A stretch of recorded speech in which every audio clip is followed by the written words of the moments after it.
My name is Julia MacDonnell, and the name of my novel is Mimi Malloy, At Last. I would describe her as a fading beauty, and the beauty part is important because she had experienced being beautiful growing up, and she's very much aware of the fact that she is no longer beautiful. And that has kind of disoriented her. She isn't quite sure of who or where she is in the world, and has that sort of sense of loss over having lost her looks.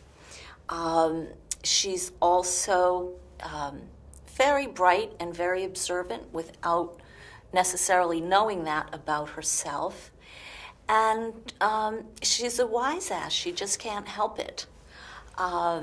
She has a certain way of thinking about things and a sharp tongue, and it gets the best of her sometimes.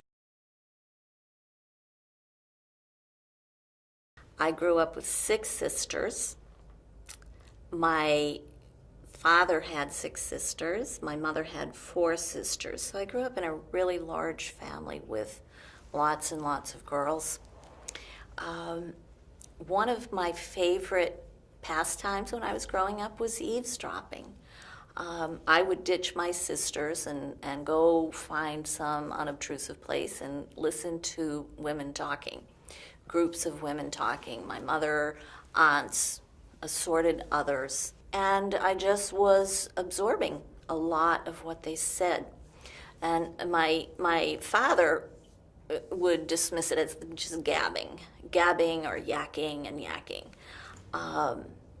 And at some point in my life, I came up with the idea of a Yik Yak Club, and it seemed to fit perfectly into what Mimi and her sisters liked to do when they got together, and also then Mimi's daughters when they got together.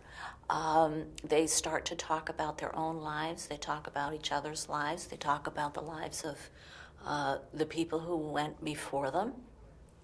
And sometimes it's just on the level of gossip, and sometimes they're trying to resolve a deeper issue about their lives.